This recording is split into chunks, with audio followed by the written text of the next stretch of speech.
Et bonjour YouTube, j'espère que vous allez bien. Vous le voyez, setup un peu particulier. Vous le connaissez ce setup, hein, c'est le setup où en général il y a de l'opening quand je mets ce setup avec ce téléphone bien en face de ma gueule là.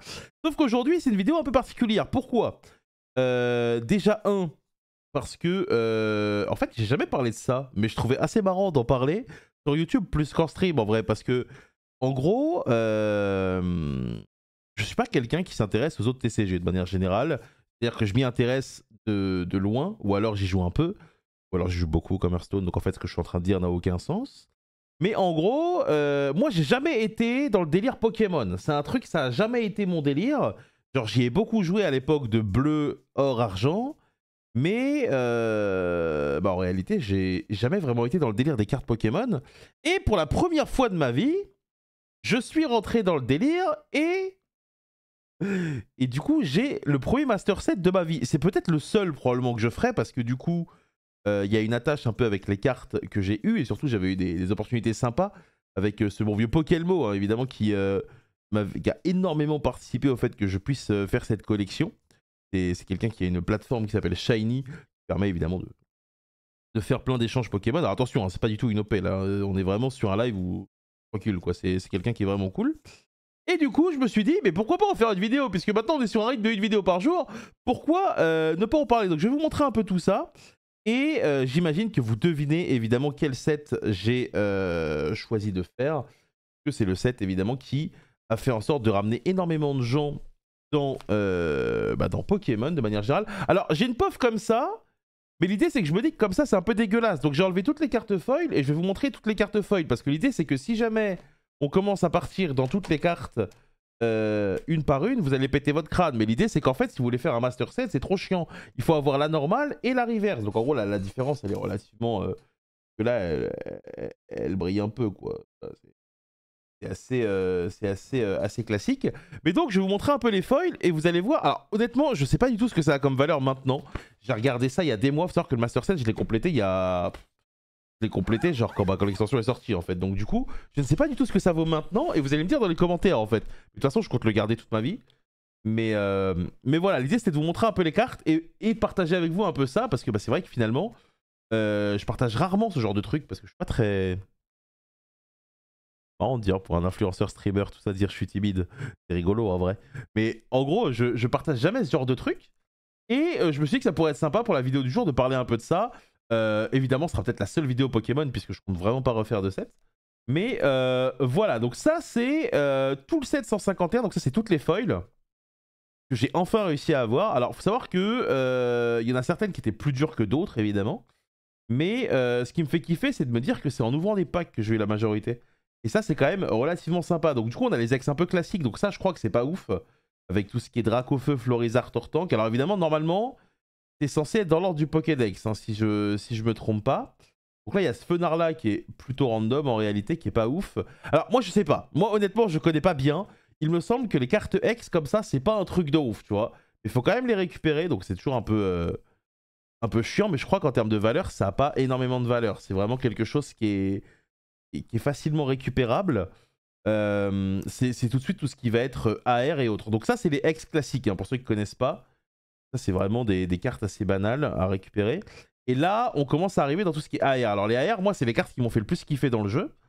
Parce que, alors, je sais pas jouer au jeu. Hein. Alors que je sais pas jouer au jeu. Je sais que beaucoup de gens en ce moment sont sur Pokémon Pocket. Moi, sur Pokémon Pocket, ce que je fais, c'est que j'ouvre et que je ne fais pas de combat. Comme j'imagine la majorité des gens. Et du coup, les AR, l'idée, c'est que toute l'image est prise. Alors, je sais pas si un jour ils font ça dans Yugi, peut-être. Mais voilà, les AR, tout de suite, elles sont beaucoup plus stylées. Avec notamment ce petit air bizarre qui regarde dans son reflet, là. Tac. Là, on a le Salamèche. Alors, le Salamèche, il est pas mal parce que du coup, le Salamèche, il regarde vers le haut. Et du coup, on a le Reptincelle qui le regarde vers le bas. Donc, du coup, les deux cartes vont ensemble. C'est assez stylé en réalité. Donc, ouais, donc du coup, pourquoi j'ai fait ce set là? Parce que, moi, il me parle ce set parce que je connais tous les Pokémon. Je pense que littéralement, après la deuxième génération, je pense que je commence à plus trop les connaître. Mais là, au moins, on est sur des Pokémon que je connais, quoi. Donc, du coup, je trouvais ça cool. Carapuce qui est au bord de l'eau, Carabaf qui va dans l'eau. Alors, évidemment, après, on aura leurs évolutions, mais je crois qu'elles sont. Je crois que dans le set, elles sont classées beaucoup plus loin. Chenipan. Alors, celle-là, je me rappelle que celle-là, elle avait complètement pété en prix. Celle-là, au début, elle coûtait genre 20 balles. Après, elle était montée à genre 50 balles. What the fuck? Après, c'est Pikachu, hein, évidemment, c'est C'est un peu le Pokémon que tout le monde veut. Nidoking, Psychoquack. Celle-là, je l'avais ouvert dans un booster. Le Tétart, il me semble pareil. Chopper, celle-là, je la trouve stylée en vrai, non? Ouais, faut quand même avouer que les artworks de Pokémon sont quand même stylés. Après, si t'as pas d'attache, c'est bizarre quoi. Sac de nœuds, celle-là, elle est plutôt banale. Monsieur Mime. Amonita. La Draco, je la trouve stylée en vrai. Je la trouve stylée. Donc, ça, c'était toutes les AR. Et donc, du coup, maintenant, on va commencer à rentrer dans les. Alors, ça, c'est Full Heart. Full Heart, c'est. Alors, je crois que c'est un peu plus cher que les AR. Je sais pas trop. Il me semble. Hein. Il me semble. Donc, du coup, on a un Florizard comme ça. On a un Dracofeu. Celle-là, je sais qu'elle avait explosé en termes de tarot. Je l'avais ouvert dans un booster, celle-là. Hop, le Tortank. Le Tortank est banal en réalité. Le Arbok. Le Fenard. Alors, j'ai pas l'histoire de ce Fenard, mais en gros, on va dire que ce Fenard, je le trouvais cool. Alors, j'avais pris quelques-uns à l'époque. Gros Doudou. Le Alakazam. Le Alakazam est stylé en vrai, non? Un petit Grolem. Alors, le Kangouai. Alors, celui-là valait rien, je me rappelle. Il valait absolument rien. Le Lipoutou. Et derrière, on a les oiseaux. Ah, je crois qu'il n'y a que lui en oiseau, non? En full art. Il me semble que Sulfura et l'autre l'ont pas. Ensuite, Muex. Un petit transfert de Léo. Donc ça, alors ça, je sais pas du tout à quoi ça sert ces cartes-là. J'avoue que je sais pas du tout pourquoi il y a des cartes comme ça, mais ça doit être pour le jeu. Tête de Nina. Celle-là, j'avais dû l'acheter sur CM, je l'avais acheté 10 balles, je crois. Caris de Giovanni. Et là, du coup, maintenant, on a les SAR. Là, vous allez me dire, celle-là, pourquoi elle a pas de sleeve? En réalité, elle a une sleeve, c'est juste qu'on la voit pas bien. Elle a une sleeve, là, on la voit. Ça, c'est le Florizard. Je crois que c'est la SAR la moins chère parmi les trois. Et ça, c'est la seule carte que j'ai dû acheter, du coup. Cette carte-là, je ne l'ai jamais ouverte et j'ai dû l'acheter. Je crois que je l'ai payé plus de 100 balles, hein, celle-là.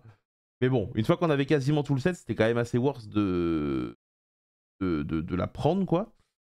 Et à le contrario, celui-là, je l'ai ouvert même 2 fois, pour le coup.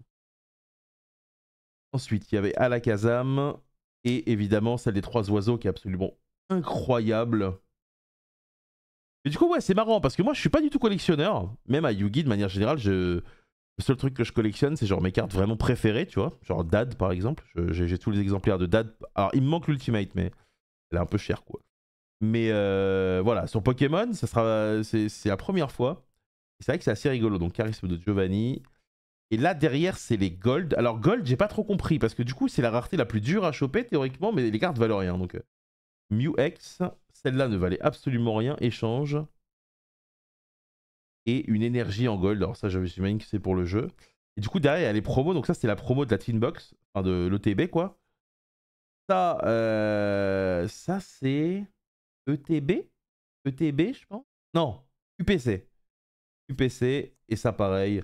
Là, il me semble qu'en japonais, elle était dans le set. Et que là, elle est pas dans le set, quoi. Elle est vraiment dans le... Elle est vraiment promo. Donc voilà, donc je me suis dit que c'est assez sympa de faire une vidéo comme ça. Chill, on discute, où je vous partage ça. Alors j'allais dire, dites-moi si vous en voulez d'autres, mais en fait la réalité c'est qu'il n'y en aura pas d'autres, vu que je n'ai pas d'autres collections en fait finalement. Littéralement, à part des boosters Code Geass en japonais, j'ai pas grand chose. Mais voilà, donc faites-moi vos petits retours, pensez à vous abonner.